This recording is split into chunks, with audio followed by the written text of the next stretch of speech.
We have also talked about the surface charge, and we know that it's a problem that both in our biosphere and as well as in our body, and there are risks that should be mitigated. We currently have no practical means of altering their chemical composition, size, shape, or like really to do it at scale.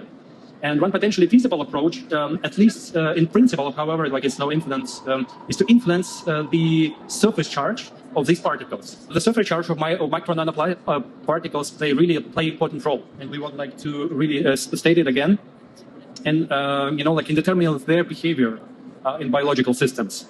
And like all these naturally occurring particles, they also carry surface charge, but the charge associated with plastic particles is really appears to differ in its persistence and interaction dynamics.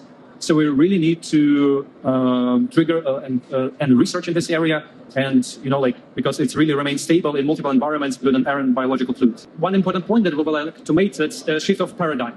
Like for this reason, like international research should be really focused on developing methods to really try to understand how we can able to reduce or neutralize the surface charge of MNPs. And achieving this objective would require coordinated, large-scale international collaboration. We have actually also like examples that we have in our history that we already made. For example, Human Genome Project. A lot of countries just get into this goal with clear like that we really need to do that, and we were able to collectively solve this issue. Same goes to this Montreal Protocol and like bands of CCFs.